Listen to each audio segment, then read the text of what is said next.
Yeah, good signal from you this morning. We did hear from the Southern Cross. They left yesterday, as did Salt Heart. They're both doing quite well. 14 knots from the east-southeast, and the seas are down to half to 1 metre for Southern Cross, 30% cloud cover. Their speed is down, of course. It was rocketing along yesterday, but they're down to 5.5. So we'll see what David has for them today. Bit of a roundup of weather today because it's Friday and we'll be lazy for the next couple of days. So, all right. There was another report somewhere. Where was it? From Fulanga. Lupan reported from Fulanga. Good morning, Ula and Pele. Wind is 8 to 10 knots down there from the southeast. 1017 and 80%, slowly clearing up, but I'm not sure about that. I suppose it could. The main part of the band is going to sweep beneath them, so they might be lucky, but it will be quite cloudy by the look of it. And good morning to John and Stella on Exocet Strike. They're at Vunda. The wind is getting up a bit. Yep, 10 to 15 southeast in the marina, 50% cloud cover. No rain and about 24 degrees, but I'd say it's going to be 100% cloud cover looking at that satellite picture. They're going to head off to Lifu sometime next week too, Diego, so you'll probably get to meet them. What's this deadline? 25th of September. Oh, the officials are flying into Lifu by the sound of it. Oh, okay. So they're going to try and touch base with that one. Monday 23rd is a public holiday. I don't know what that is. I'll have to look that up. Don't know whether they're talking about, I presume they're talking about Fiji. So Monday's a public holiday, people. So be careful that you don't want to do anything then. All right. Just make sure that I've got streaming started here. And it would appear to have started. You never quite know with this thing. It tells me one thing and then does another.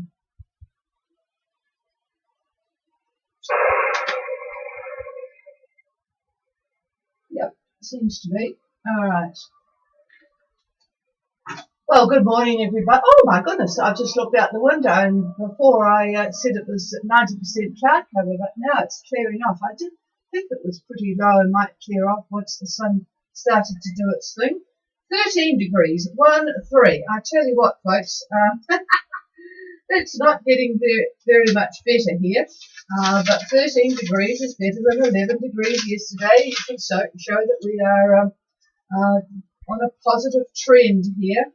13 degrees, 1018.8 steady, 6 knots of southwest wind, which of course is making it pretty cold, but it is now only about, I'd say, 50% cloud cover. So that's not too bad at all. Patricia and David with you again. Good morning. Gulf Harbour Radio, ZMH 286. Actually, we've been lucky. I shouldn't really say this out loud. We found on board boats, so if we congratulated anything out loud, the next minute it would fail. But we've been a bit lucky with 8752 this season. We haven't had, I don't think we've had any Asian fishermen, well, a couple of Asian fishermen earlier on in the season, but since then it's been rather good, mainly because the propagation has been so grim. We haven't heard them, even if they're out there. So anyway, long may they keep fishing and not be on the radio. I was just talking about a couple of the boats that have called in. The folk that left Salt Heart and Southern Cross are having a reasonable trip today with things settling down between New Caledonia and Australia. Messatroy are reporting a little bit of fog and moaning about the 15 degrees there. I think they're at Croning still. It's 13 degrees inside. Boy, I bet Marina's not going to be up and out in those temperatures. But it is blue sky and it looks like it will be a nice day there. And up there at Vunda, 10 to 15 southeast. It's not going to be such a great day in Fiji by the look of the satellite picture, but I'll leave that to David to cover later. Goodness. It is Friday. Right, and it's Friday the 13th, folks.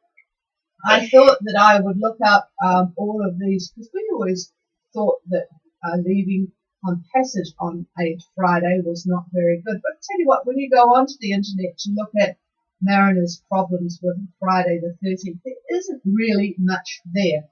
There was quite a significant thing about a supposed vessel, HMS Friday, which was laid down on a Friday and launched on a Friday and disappeared on a Friday and so on.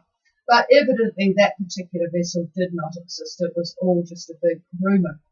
And the only thing I could find about your fake news about the Friday was, well, of course, it was certainly a bad day for the Jewish nationalist Yesu, who was crucified by the Roman governors on Friday. But apart from that, and the fact that the Knights Templar was slaughtered on a Friday, this was way back in 1307, on Friday the 13th. Well, that's not good. That was not good, but evidently Pope Clement approved it, and King Philip of France, because loans were not paid. Boy, they took paying back loans seriously in those days, didn't So they? is the mafia. Yeah, so it's the mafia. I tell you what, they can't pay it back if they're not there, though. So they're sort of cutting off their nose to spite their face. But anyway, there's not a hell of a lot in it, so don't worry about it. In fact, I think, as a policy, Gulf Harbour Radio will not be concerned when boats leave on a Friday. You would? Well, how could you be when I've just shown you that there's absolutely nothing in the superstition of leaving on a Friday? Now, there is about bananas on board and women on board and whistling for the wind and all that sort of thing. But there's nothing about Friday departure. Yeah, but that's the definition of superstition. It may not make sense at all. It may not have to make sense, but if you think it makes sense, then it probably will. Right, well, we're all thinking that it doesn't make sense to worry about that. Okay, looking at Mr. Trump, he has the backing of the US Supreme Court on his asylum crackdown. He is banning nearly all Central Americans from seeking asylum in the USA, and most countries are, well, anyway, that's what he's doing. It's actually, what he's done is get a law that says if you pass through another country and don't seek asylum there, you cannot seek asylum in America. So basically, the only people that can seek asylum in America are those people that take off in boats or walk from, or are Mexicans or Canadians. And I can't imagine there'd be too many Canadians wanting asylum in America. But anyway, that's the law. You cannot pass through another country and seek asylum in America. So there you are. Yeah. So, all right, looking at Nigeria now, they, believe it or not, you think people are escaping from Nigeria, but anyway, Nigeria have been repatriating more than 600 of its citizens from South Africa, following a wave of deadly xenophobic attacks in Victoria and in Johannesburg. Evidently, Nigerians are not the only ones. They are also targeting Ethiopians, Congolese and Zimbabweans. They've also been attacked. So Air Nigeria have been flying in, filling up their planes and taking off back to Nigeria. What's the capital of Nigeria? Lagos or somewhere. Can't remember. I am not all that familiar with places in Africa because I actually don't have an awful lot of interest in Africa. All right, moving on to the problems that a British-Australian woman and her Australian partner they've been arrested in Iran. They left Perth in 2017 and have been documenting their travels on their drive to London.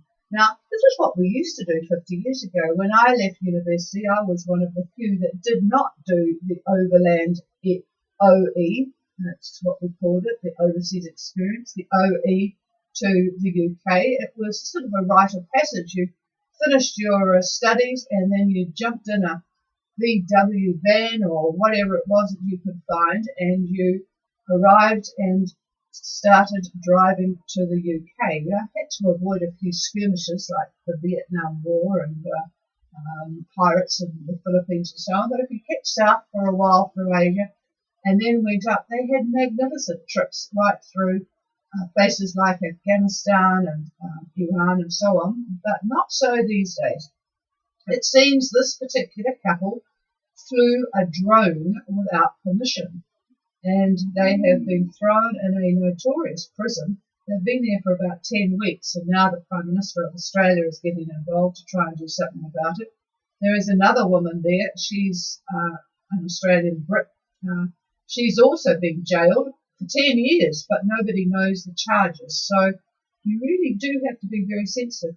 Actually, talking about drones, please do be careful. They are annoying people in many parts of the world. Some places put up signs to say no drones, but basically, like in New Zealand, you have to have the permission of the people that will be underneath the drone before you can use it. So you can use it over places like the sea, the beach, not even the beach, it gets pretty annoying, but you cannot put it up over a city or a suburban area without getting permission, because it does break privacy rules. Nor near airports, and there's height restrictions and so on. So just because you haven't seen a sign detailing this doesn't mean that you shouldn't be learning about it if you have a drone. Okay, haven't had any more contributions to our gallery section in the website either. Our website is www.ghradio.co.nz, and apart from the very useful things, the papers in there on weather and communications and various other things, there is a gallery section so that I could put some of your wonderful photos and videos. But so keep that in mind if you've got something that you would like to share with the fleet. Those in Tonga will notice that the flags will be flying half-mast today. The Prime Minister, who was 78, died here in Auckland, actually. He got whipped down here. He's had liver disease for about a year, and I think got pneumonia and got whipped to Auckland, but died very quickly. He was a very respected man in Tonga. His name was Akulisi Kohiva, and he will probably there will probably be a lot of mourning. And be very careful if you want to leave Tonga, that you don't want to do it when they're shut down for any of the funeral that will take place next week sometime, I presume. So just make sure that you know what's happening if you're thinking of checking out. And there are a few people wanting to do that, to either head west or head south. So just be careful about that. And somebody, Exocet Strike, I think, said that it was a public holiday in Fiji on the 23rd. So keep that in mind as well. All right. Breakfast. Brexit. Actually, breakfast is a lot less confusing than Brexit. I really should be telling you about this because it's sort of dominating the news, but it's so damn confusing. The Scottish Council Court has, of course, said that the shutdown of Parliament is illegal, but they're now waiting for Britain's Supreme Court to make a decision on Tuesday. Now, I thought Scotland was part of Britain, so whether that was a typo and they should have said England's Supreme Court, I just don't know. It's so damn confusing. If it wasn't for the Irish, it would be a lot less confusing. They would know what to do. But anyway, just stay tuned. If anything significant happens, we'll let you know. Okay.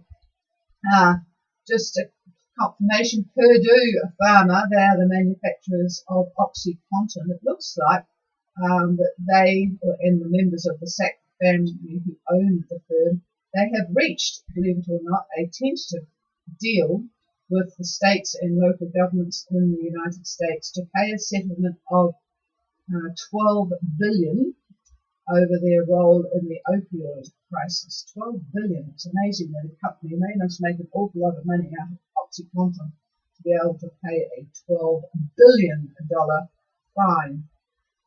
Although I presume they have insurance of some sort. You don't have to take it if you don't need it. No. Well, I'm not sure that that's the policy. David's just said you don't have to take it if you don't need it, but in fact, that's the trouble with it. Opioids, you do take them if you don't need them, and that's the whole point of the thing. In the Philippines, we have over 1,000 people who have died with an outbreak of dengue fever.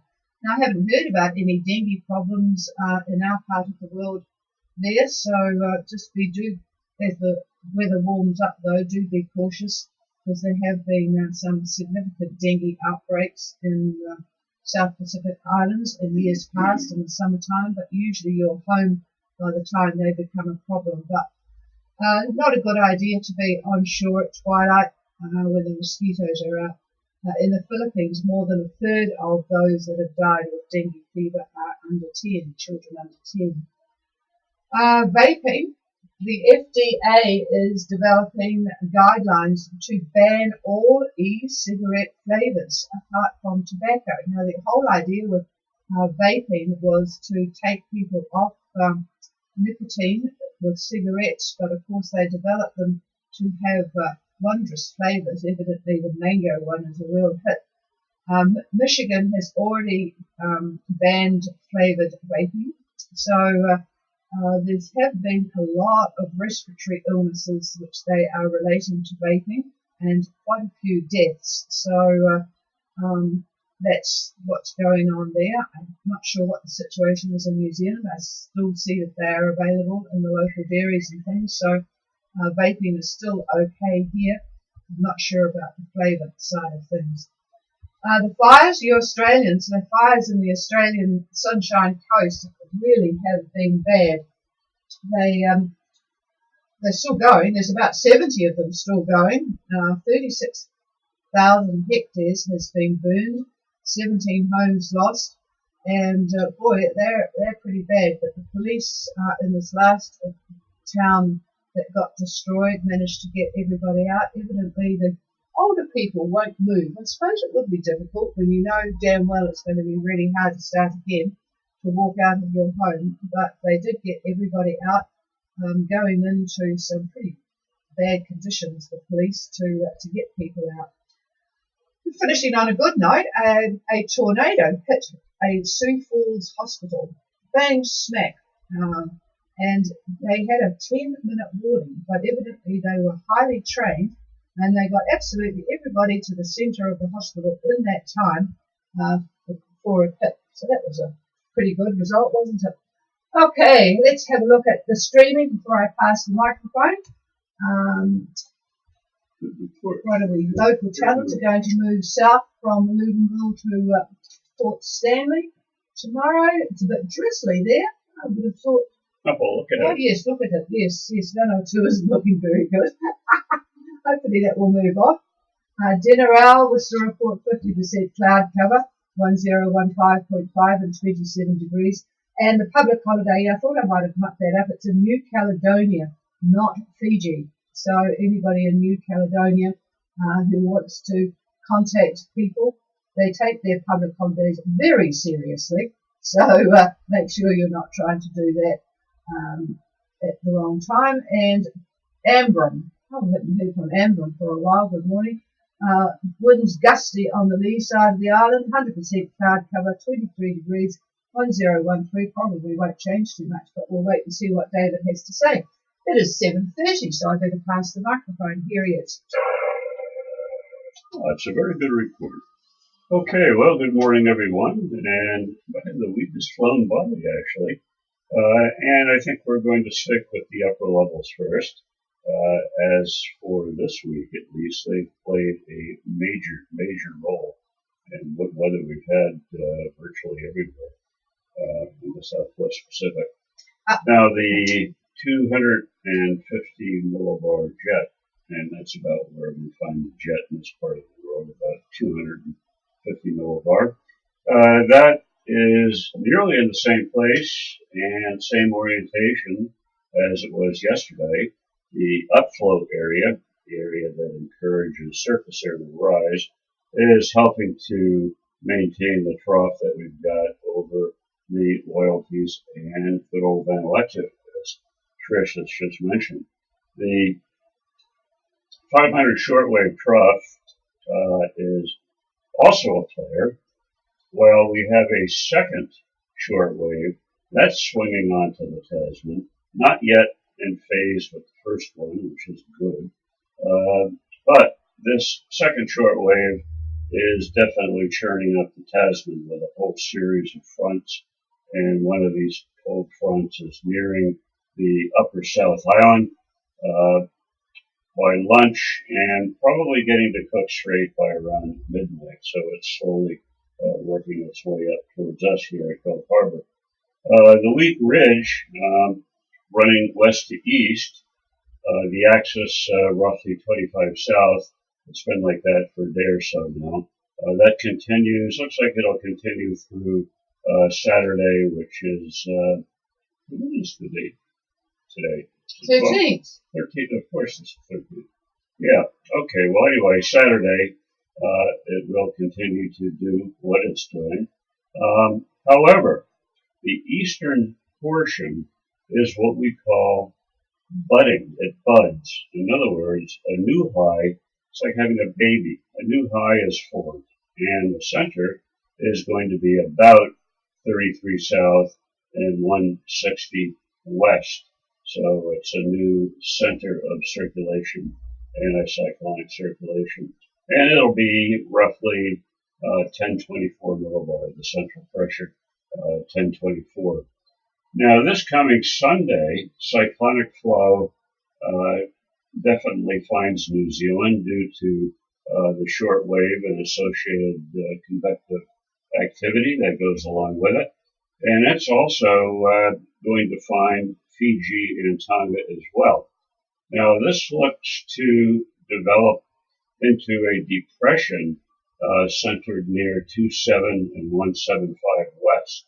And in that, you will find plenty of wind and rain. And of course, southwest winds from New Zealand to the island groups. So thinking of making the dash south might be dashed because of this, but we'll see how it goes. Now, for the moment, the tropics are still unsettled. The Solomon's Trough is taking its usual run to the Santa Cruz Islands. Then Vanuatu, looking at satellite imagery, you can certainly see that. And then it hooks up with a quasi-stationary front that's lying over Fiji and Tonga and goes on to the southern coast, just exactly like yesterday. Our Tuvalu Trough is still active, as is the Tokelo Trough. And we don't want to forget the Northern Cooks with their trough. It's pretty funny about the Northern Cooks. I laugh about it because it seems to be almost a permanent situation there in the Northern Cooks this time of the year, every season. Anyway, over to Tonga. On satellite imagery, you will see the trough that I'm talking about. It's centered over the Vavale area, but there is another one. You have to look carefully to see that they are separate ones. The other is over Tongatapu and the Hawaiis. They're weak, let's put it that way. Not very active, but weak enough to make it annoying. So you can expect scattered showers, the obvious cloud and scattered showers, and winds east to southeast about 10 to 15. A bit more air tomorrow. We may get up to about 20 knots east to southeast, but probably shifting to east to northeast a little bit later on. And at 6 a.m. this morning, the actuals of the Val report southeast 5, scattered cloud to broken showers there, barometer 1015. Apply southeast 6, scattered to broken, barometer 1016. And Tongatapu southeast 4, and also scattered to broken, and 10 1018, 1018. So there is a bit of a gradient there.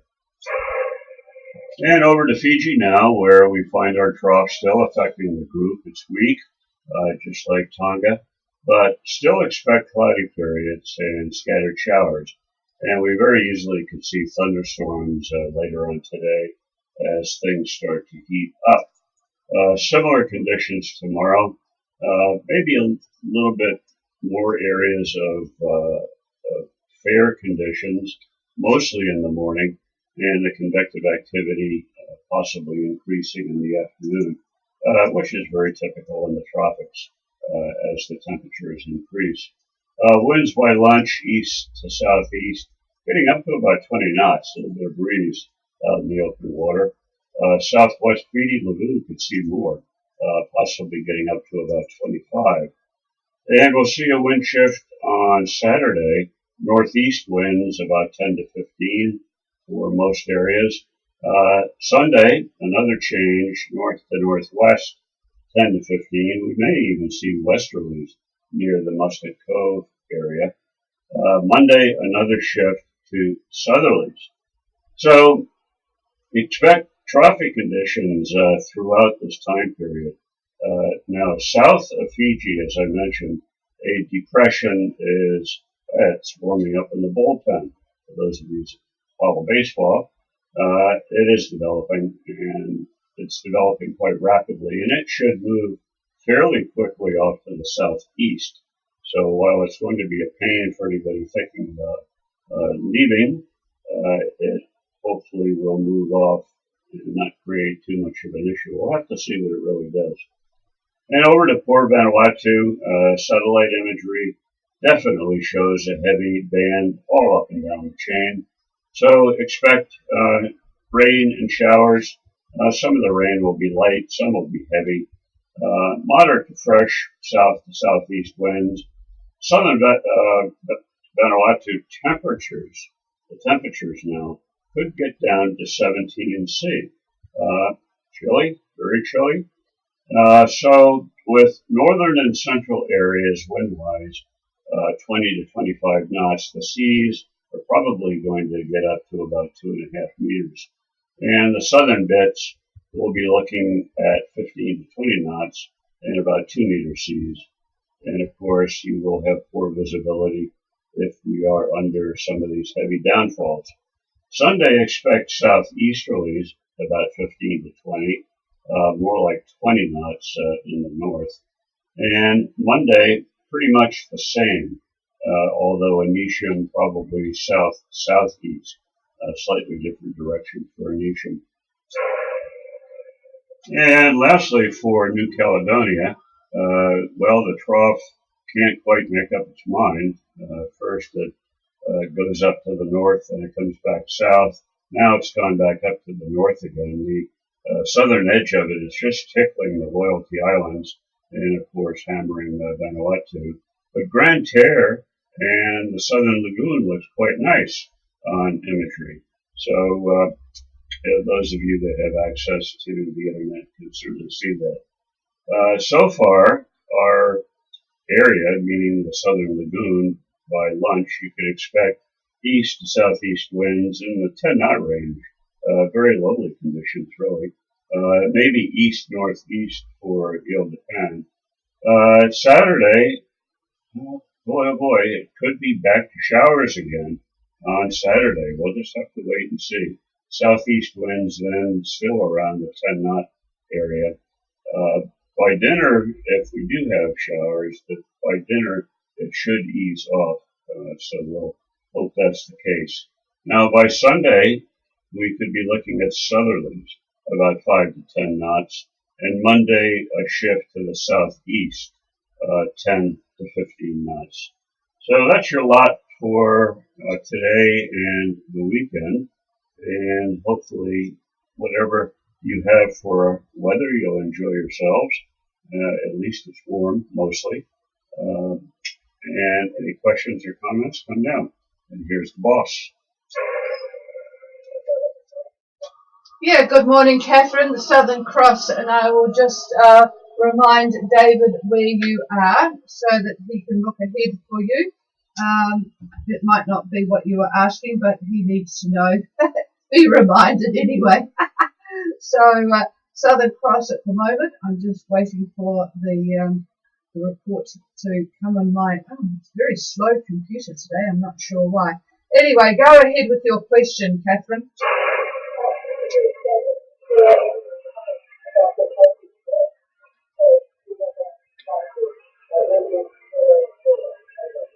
Okay, I didn't get much of that, but I will just pass this to David to show him where you are.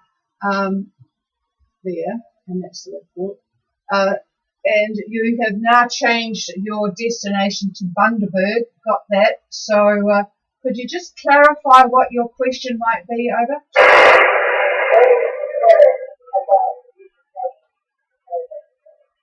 don't know what she's saying. I don't know. So if you could just have a look. Yeah. Don't know, Diego, whether you've heard Catherine, but can you do a relay?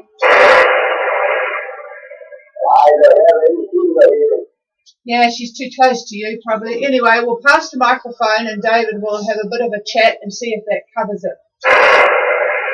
Yeah, sorry we don't know what you're after, but being further north is better for making landfall. The further south you go, the more chances you have got.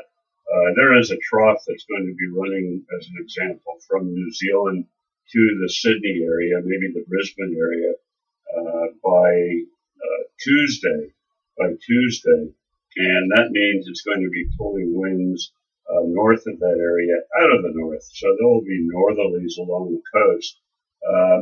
Now you'll have, the winds are going to be quite variable north of 25 south, north of Harvey Bay, approaching the coast on Tuesday.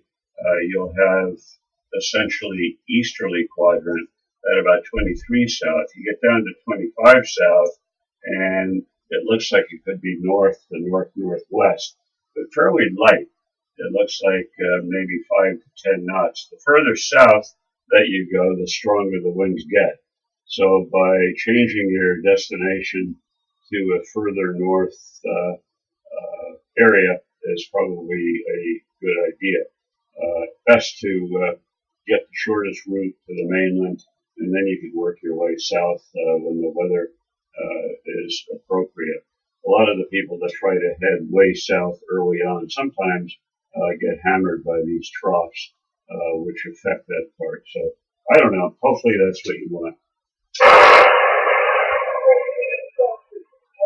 I've got to thank you. So yes, that must have been it. So that's good. And just some clarification on the New Caledonian holidays. This is for people who are looking ahead. Their big day is New Caledonia Day, which happens to be Tuesday, the 24th of September.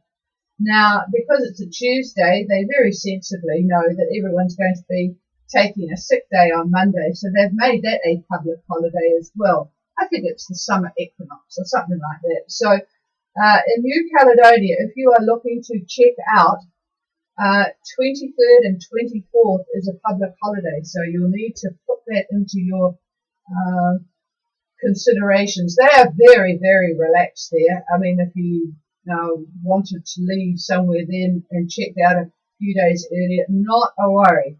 So, and the same with checking in, they are very flexible about that, particularly when that closed down. So, don't worry too much. New Caledonia are the most maritime savvy people in the whole of the South Pacific. They know people have to wait for weather. They know that they need to be a bit flexible. So don't worry about it. So 23rd, 24th, and in fact 22nd and 21st, which is a holiday weekend, you will have to just twiddle your thumbs or do something before or after it. Okay, that's about it. Somo Bay, just to report 15 to 20 up there, 1013 and 60% cloud cover. Okay, folks, that's it for the weekend. Unless there is anything else, you'll just have to send an email if there is anything else. We still haven't heard any changes for the Havana area up there in New Caledonia, not in New Caledonia, up there in Vanuatu. Havana Harbour is still closed to all marine traffic. So if there is any changes, please let us know. But I can't imagine there'll be any changes this season. So you'll just have to plug that into your system. A bit of a nuisance. You have to do overnights probably to get up to Epping. But there you have it. Okay, folks, I will do a pause in case there's any other questions.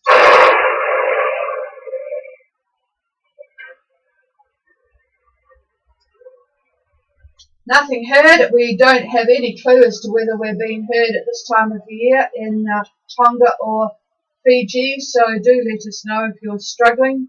We might have to look at changing as the propagation changes at this time of the year, our time. I'm not sure that we'd be all that keen on going earlier, but we'll have to have a look at what is. I'm not you. Oh, in that case, don't worry about telling us whether it's any different any earlier. So we'll just have to put up with what we've got. Propagation is really grim at the moment. Okay, cheers, folks. Have a very good weekend. We'll be back again, of course, on Monday morning. Gulf Harbour Radio, clearing the frequency. It's all yours.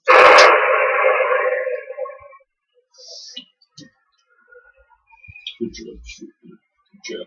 Okay, I'm going to turn straight.